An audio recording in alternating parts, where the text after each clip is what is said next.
TheFrXion here, Tiger Tank 1-2, however you call me, I don't really care. Welcome back to World of Tanks. Now, it's been a week, unfortunately, it's been a very busy week, so I wasn't able to upload anything.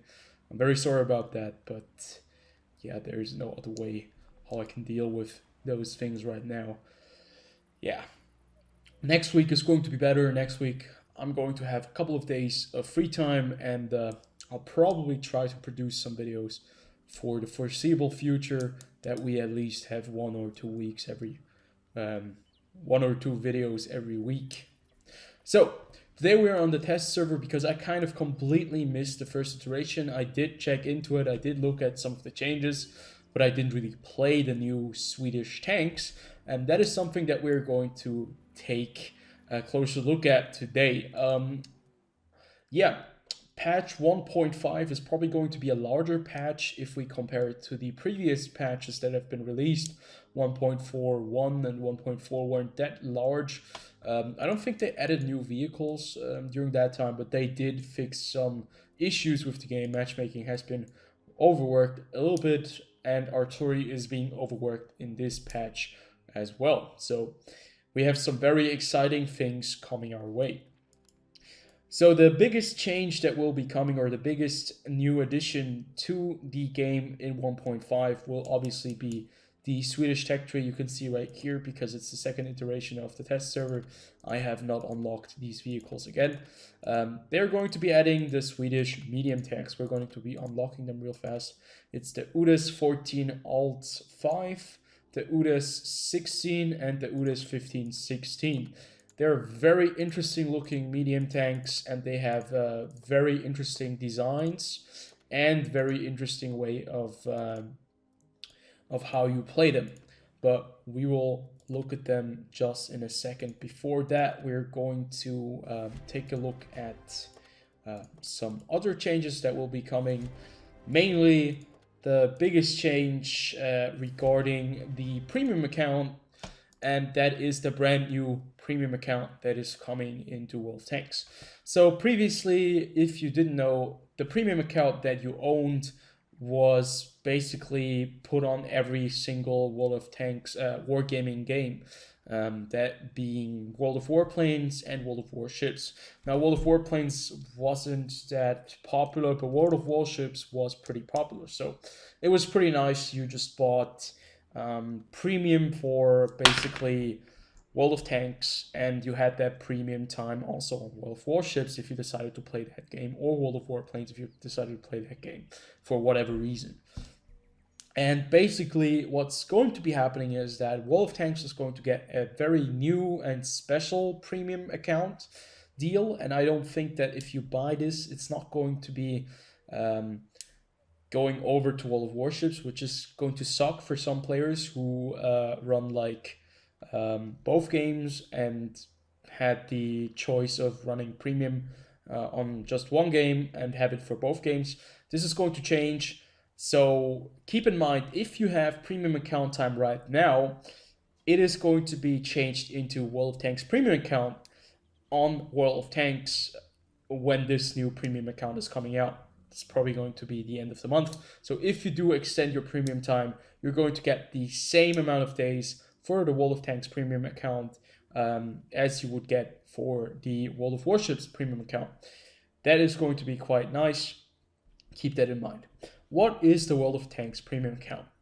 It does sound like it is going to be a new way of monetizing the game, a new premium account, but basically it's the same premium account with some added features. It's not going to be more expensive, and I do think if you're mainly playing World of Tanks, this is some changes that you'll definitely be benefiting from.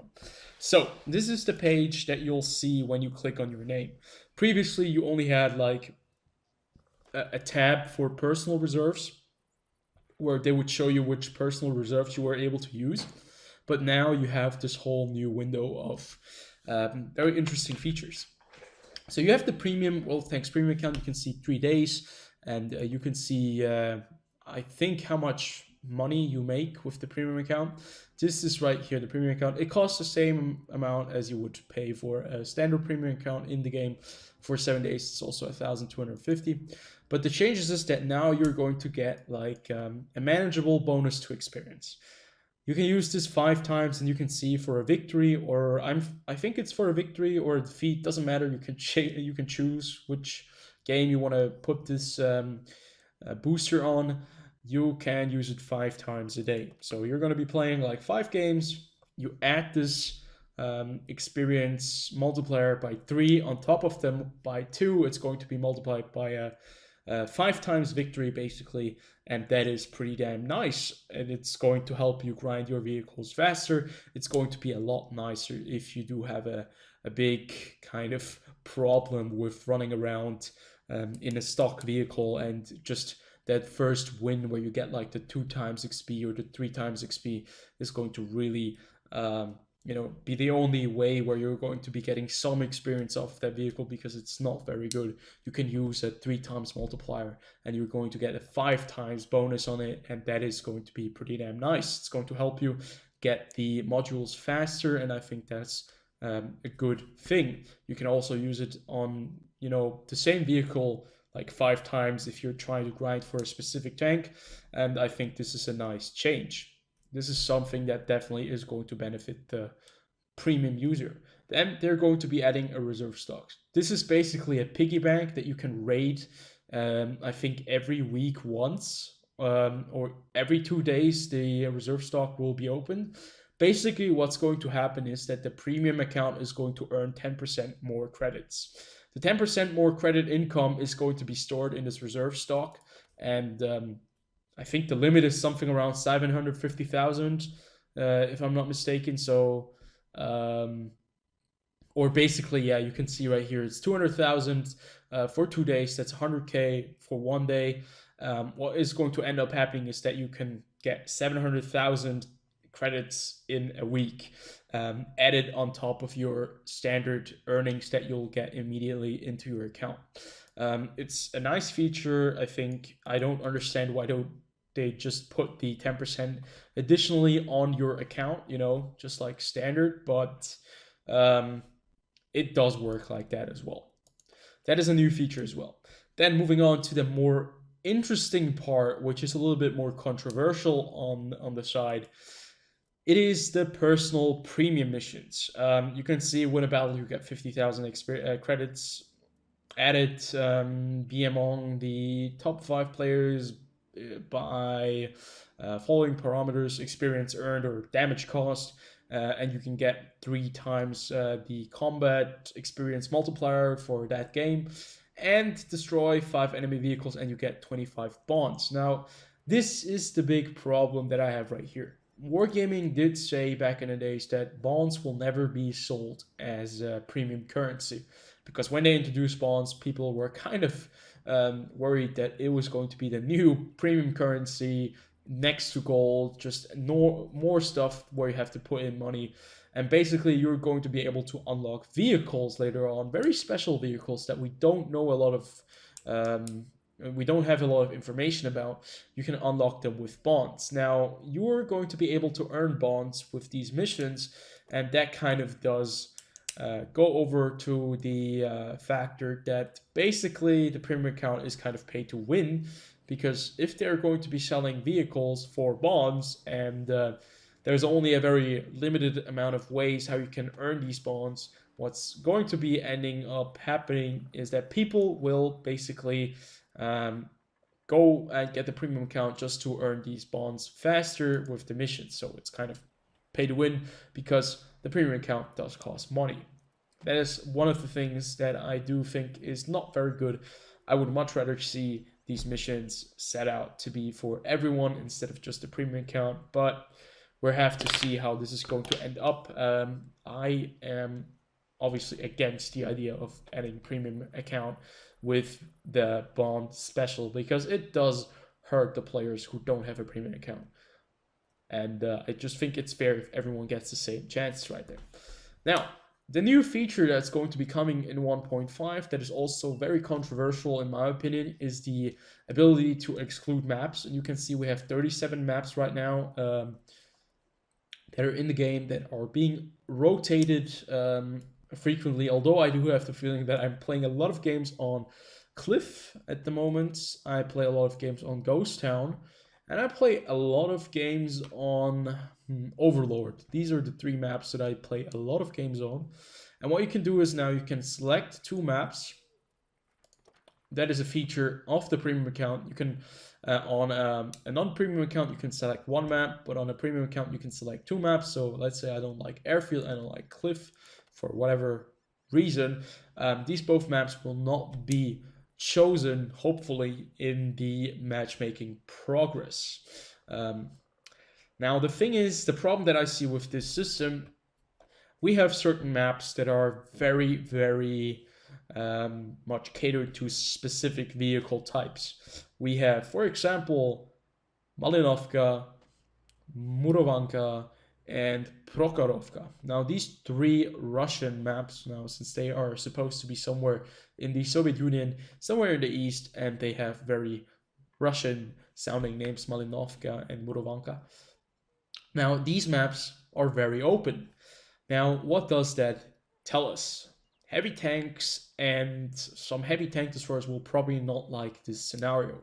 What are they going to do? They're going to put out Malinovka and Murovanka or Prokhorovka and just try to play Paris, Runeberg, Pilsen, all these city maps. That is obviously understandable. Heavy tanks don't want to end up in those scenarios where they're getting shot from somewhere and they have no place to hide. I don't like that scenario either, but that's just how the game is played. Artillery on the other side is going to be blocking Paris and Runeberg, obviously, and Himmelsdorf. I can totally understand that. You don't want to have a city map when you're playing artillery. But the thing is, artillery will be trying to get into this open maps. Light tanks will try to get into these open maps. And I think the matchmaking is going to be suffering from that because if you look at the numbers we have on the North American server, there are not a lot of people playing. And what is going to end up happening is I think a lot of light tanks and a lot of artillery on open placed maps. And it's going to be a little bit weird. So another feature that's probably going to come in the future is clan reserves. I'm not sure how they're going to be working, but I think they're going to be like the personal reserves.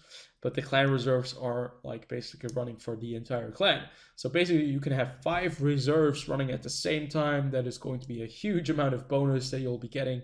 And it's going to be easing the grind by a little bit. I think this is a great feature with some problematic changes that might need to be addressed, especially the bonds that you can earn and the map selection that could kind of get into the progress of how we play the game and how people kind of play their vehicles when they're just playing the closed maps.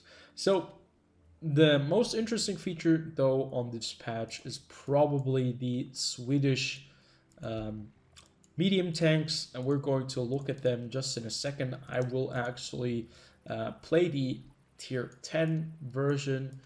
We're going to load a little bit of high explosive shells on this, add some premium shells as well.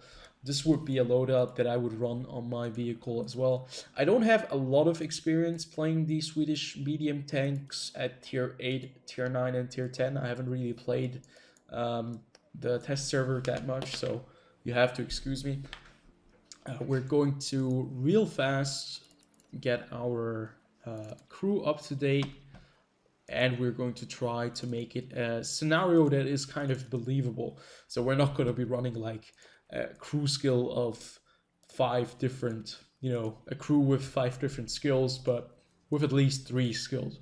I think that is something that could happen when you're playing at tier 10. You probably have a pretty advanced crew there, and it doesn't have to be that bad. Wait, is that signal range?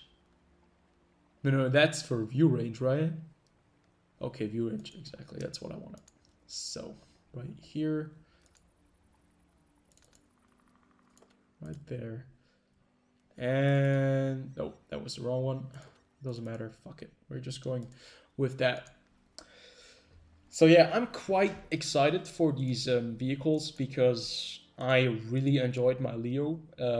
I really enjoyed the Lance and C as well. Now since the frontline game mode is back, I'm playing the Lansen quite a lot as well. And I'm excited to see where these Swedish medium tanks are going to go in their future. So we're going to increase that as well. You can see there are only 3 crew members in this vehicle, and it looks really futuristic. It does seem to be a vehicle that looks just like a kind of a vehicle from Command and Conquer Red Alert 2 or something like that. They have similar kind of looking tanks. And we're going to just get some basic equipment on this vehicle right here. It does look quite large for a medium tank. It's very wide. If you look at the other Swedish medium tanks, you can see that they're not as wide as this one. So the UDES 16 on the other hand, right there, this is the tier 9. This is the tier 8. I will probably try to make a video on these 3 vehicles in the near future. But today we're only going to be taking a look at the UDES 15-16. Now, before we do that, we're just going to take a look at some of the other changes that are coming. And I'm just going to summarize it real fast. The Type 4 Heavy and the Type 5 Heavy have gotten nerfs with their guns. The 15 centimeter howitzer gun, which used to do 1,400 damage, now does 900 damage, and it has a HESH shell that does 192 millimeters of penetration, or has 192 millimeters of penetration. Now, I do think that is kind of a little bit problematic. 192 millimeters of penetration, you're still going to be able to penetrate some vehicles with 192 at tier 10 from the side, but it's not going to be as annoying from the front as it was previously, since it only does now this is with you know, this is, I don't even know what this word, how do you call it? Yeah, just take it with a grain of salt. Only 900 HP worth of damage. I'm not sure if I like the idea of that. They did nerf it down to 750, but I think it did not enough damage, so they buffed it by 150 damage. 900, maybe it's going to be more balanced. I hope so, because the Type 4 and the Type 5 were previously brain dead tanks so that anyone could play and just point and click somewhere and they would be doing 500-600 damage with a single shot. So the other change, which I thought was kind of unnecessary, was on the FV4005. This vehicle now has worse gun characteristics. Dispersion has been downgraded. The aim time has been upgraded by a few milliseconds. I think the rate of fire also has gotten a little bit worse, but they didn't change the high explosive and premium shell characteristics. But I do not see why they wanted to nerf that vehicle, because I thought it was in a good place. It is very easy to take care of, and it doesn't really survive very long once it's lit. So taking a look at the UDES 15-16, we can see we have a 120 millimeter gun. Very interesting to see at a tier 10 medium tank. It's one of the reasons why the 1-2-1 is even less important now in the game. You can see the gun characteristics: 254 millimeters of penetration with APCR shells as standard rounds, then 7.4 rounds per minute, and that is a reload time of 8.1 seconds. And you can see right here, this is the reason why this vehicle is going to be a very interesting vehicle. It has 13 degrees of gun depression. This vehicle is going to come with the siege mode. The tier 8 and the tier 9 tanks also will have the siege mode. You have to imagine it like this. The siege mode works as soon as you're stationary. What is going to happen is that the vehicle is going to be able to use the hydropneumatic suspension to raise its front part or lower its front part and its back part to be able to reach very interesting kind of elevation angles. This is going to make this vehicle and the previous two vehicles very, very good hill warriors. And you can see the angles right here at the turret will obviously give you a very, very good vehicle for fighting those hill and valley battles. If we think about the Swedish terrain, it has a lot of swamps. Sweden has a lot of forest. So a vehicle like this will allow them to traverse a lot of different angles very, very interestingly. And if a potential aggressor comes from the east, let's put it, let's name them, because no one really wants to name them, but we all know that it's the Russians or the Soviets back in the days. They would have been able to have those ridge lines under their control, which, let's put it, we don't have all that knowledge, since this is just a game and these tanks never existed except for the STRV series. They would still have been able to have a fighting vehicles where they could always fall back and the terrain didn't have that much of an impact on their ability to use their guns in any kind of situation. So that is very interesting kind of note how they developed the STRV series. So the aim time you can see is very, very good, 1.88 seconds to have it fully aimed in. I have the gun and the enhanced gun lane drive. The accuracy is very good as well, 0.33 dispersion 100 meters. I know it's not the best, but it's one of the better accuracy or one of the more accurate guns in the game. And the DPM with 3,258 is pretty damn high. So this vehicle looks to be, from the gun stats alone, already a very, very competitive vehicle. Now, survivability, on the other hand, is going to be very interesting.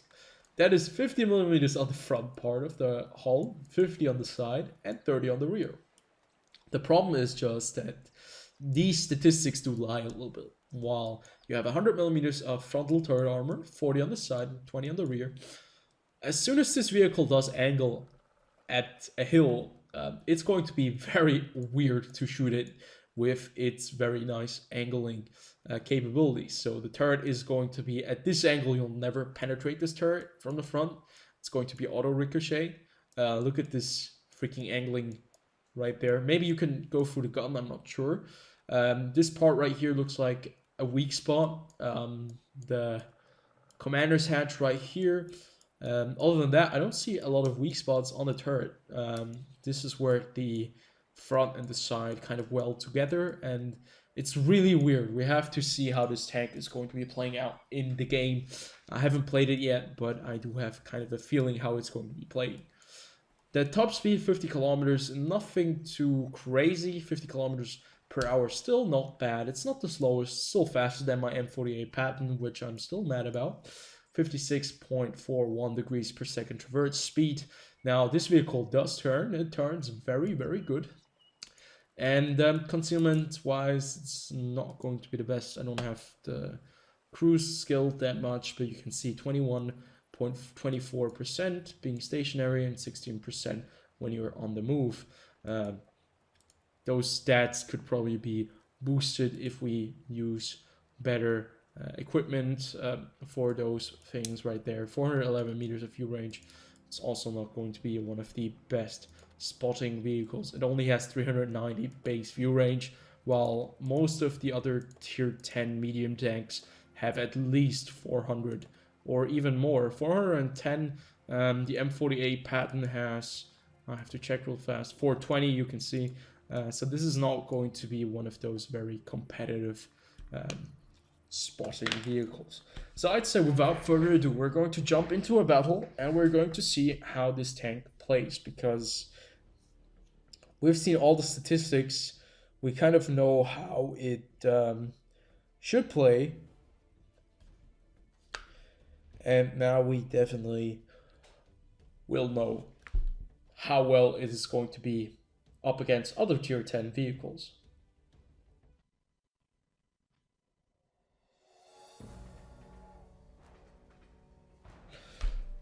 Okay, we're playing on a map that certainly doesn't have a lot of ridgelines. Now it's going to be very awkward to know how to fight this battle if... Yeah, when we don't really have a lot of ridgelines that we can use to protect our lower plate from. Because I have the feeling this vehicle does really well in on maps that are kind of open, provide a little bit of cover, and where the Swedish tank destroyers do fare pretty well in. But just with the added bonus that it kind of has a turret. And you can see that track traverse right here is pretty damn good. 56 degrees per second, that's pretty nice. Right here the gun is already loaded, 8.1 seconds. Doesn't have the best rate of fire, but with the alpha damage of 440 I think, you're going to be doing quite a lot of damage. We're not the fastest certainly, and you can see it does take a while to get you to top speeds. We still haven't reached it yet, but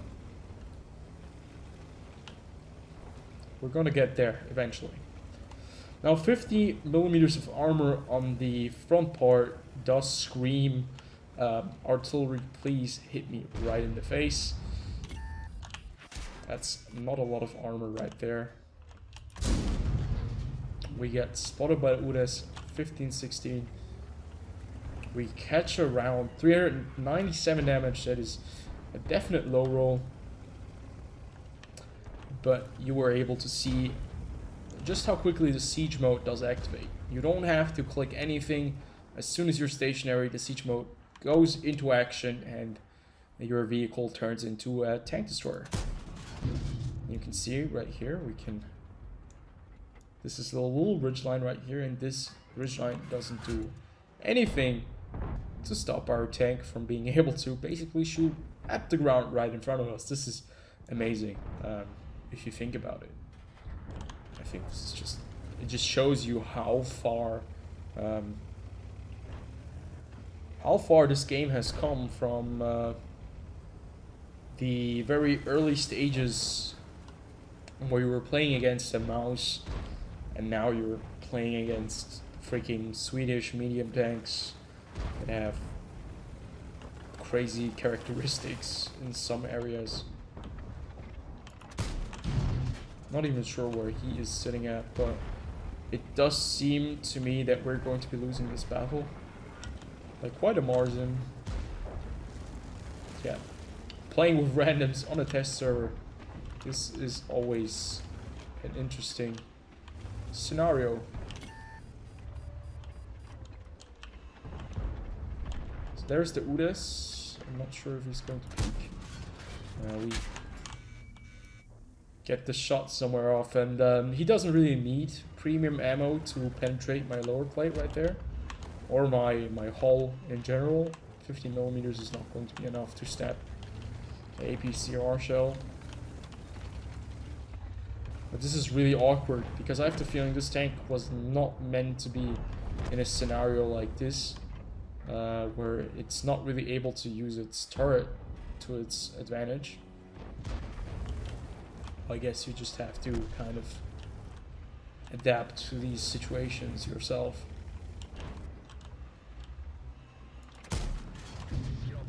Oh, you have died. So the premium shells have a pen of 310 millimeters. It's not the best premium shell, at least penetration wise. It's not the highest pen that I've seen. But you can see the gun handling is really great. It shows you how freaking, oh god, how freaking good the gun handling is at tier 10. And we're getting one more shot off. That was 3 hits that we were able to put out.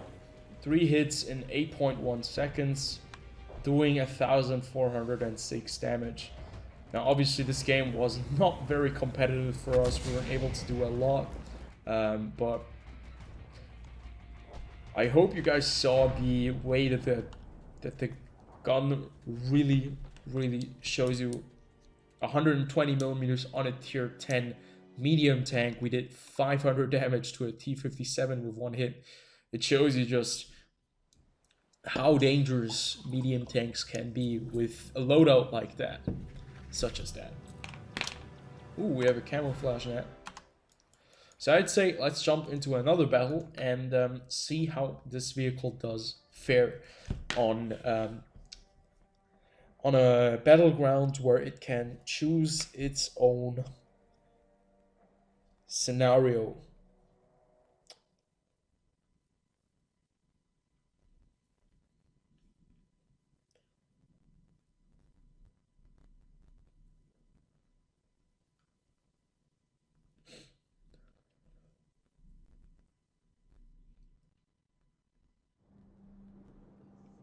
Okay, it's a tier 10 match. Now this is one of the perfect maps to test this vehicle out, because you have this ridgeline in the middle that is almost most of the time very heavily fought over, and this ridgeline in the middle doesn't allow a lot of the Soviet medium tanks to really work their magic, because their gun depression is very bad. And what ends up happening is the vehicle with the best amount of gun depression and best amount of turret armor end up being victorious in the middle, or doing at least the most damage, while they're also getting the most damage caught because of artillery on the other end. But this time around they don't have any artillery, and I want to really test this vehicle out against some tank destroyers if they're able to penetrate this turret at this crazy angle, if they're not like straight up right in front of me, but are sitting right in the back. Because this turret kind of, it shows you, you know, the angles are impossible to be penetrated frontally, especially if you're like this and your vehicle is also kind of angled downwards. That would be almost impossible for them. Wow. I did not expect that shot to go that far wide, but it did. Goodbye, AMX-30B. You chose your battle. But I want to see if this Jagdpanzer E100 is going to be able to penetrate my armor, at least my turret armor, if he is not firing heat, because I think that would be really interesting to see. There's the FV4005 over there. Our view range is good enough to get us some shots at the Jagdpanzer 100.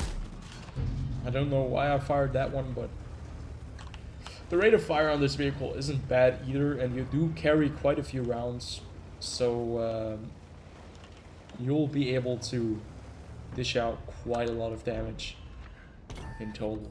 So right here we're just basically sitting out in the open. We do have an AMX-13 105 that we have to be careful of, and obviously just at the time as we turn our turret, the Jagdpanzer E100 does put a heat shell into our face. That was a mistake on my side. Now I want to see if he is going to be able to penetrate my turret. Okay, if he does fire at the front and he decides to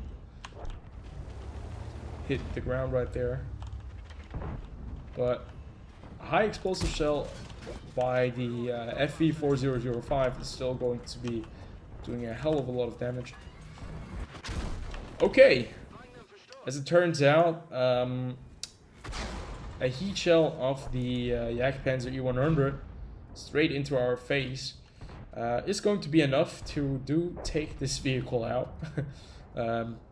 Obviously, heat doesn't really have to take into account the angles that much. Well, it does, but the amount of pen that he has on that heat shell is just ridiculous. So I'd say, without further ado, we're just going to skip the rest of this game and we're going to jump into the next one, and then we're going to try out this vehicle for real. So this is try number 3. It's good to see that we're only playing tier 10 matches, since I think most people here are trying out tier 10s. This is a map that I, on the other hand, do not enjoy as much as other maps. But what I can say is that the middle part right here does offer us some very interesting ways of using our turret to our advantage. But so far, what I've seen is that this vehicle seems to be one of the tanks that does or might do very, very well in a very specific position, but other than that, does seem to be quite standard. The armor profile on the hull and the rest of the vehicle, except for the front part of the turret, doesn't seem to hold up as much as other counterparts at tier 10. I think the 1-2-1 does have the armor advantage right there, but other than that, it does seem to be like one of the Leopard, like, you know, the Leopard one, that does suffer a lot from the lack of armor. It just doesn't have the speed, but it has this very interesting, unique feature of having this siege mode and having a very, very interesting turret. The question now is just, the accuracy is decent, the aim time is pretty good. Does this make this vehicle one of the tanks that does fare very well in, you know, close distance fights or in, you know, long distance engagements? Now we're going to try something right here. We're going to try to use our gun depression to our advantage. Basically what they're going to be able to see right here. Okay, there's the Sheridan right in front of us. What they only should be able to see right there in front is the front part of our turret. Just want to go be certain that my lower plate is hidden. Now obviously a Super Conqueror bounces off our turret right there, the cupola. And you can see the cupola is actually angled as well, which makes it very interesting, because the next bounce, this time it's a heat shell from the Kranwagen. And I think I have found the position where this vehicle might be in its key element. Now the problem right here is just we do have a FV4005 right in front of us, and that is not a vehicle you want to have. Even when you're hull down, when you have a pretty damn good turret, it's still going to hurt a lot. But you can see that 3 shots that we've put into those guys, 452 HP worth of damage, 478, it does hurt when this tank does manage to hit you. And the rate of fire goes almost hand in hand with the way this vehicle plays. And it's very, very beautiful to see a vehicle with this amount of gun depression. You know, 8 degrees usually is the limit, but sometimes you'll need 13 degrees because, you know, it's just a sweet spot. And you can just see right here also the alpha damage. It does make a very, very deadly tank out of this. A very deadly tank in a very specific kind of role that can do quite a bit of damage. It does only have 1,950 damage HP. That certainly is going to cut it a little bit off of the added protection bonus. But right here, I'm pretty damn sure that this M48 pattern is never going to be able to penetrate our turret right here from that angle being below us. And this is where basically this tank should be dominating if it doesn't get flanked by something else. Now I think it's very important that right there, look at that. That is crazy how good this turret is. It's 100mm of frontal turret protection.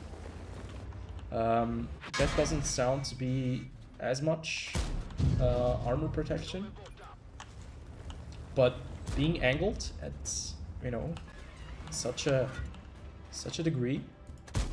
But you can see as soon as you hit the lower plate, you're going to be able to penetrate the vehicle. So this is going to be one of the tanks that, just like the Kranwagen, is very, very good at fighting in positions where it has to, where it can use its freaking gun depression to its advantage. But as soon as someone manages to get on its side, or you know, manages to penetrate its lower plate, its armor, that is not the turret, it might get really ugly really fast. It does have 1950 HP, but it's not going to be able. Right there we applied the bonus, right there times 3 we get 6,000 experience, and that's pretty damn cool.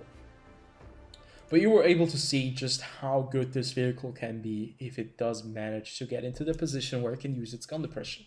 So 1,320 HP blocked and 4,347 HP dealt. Now this gun is very, very good. Its characteristics are phenomenal. I really enjoy it, and I really do enjoy the hull turret armor as well. So this obviously is going to open the next kind of conversation. Is this vehicle going to be overpowered?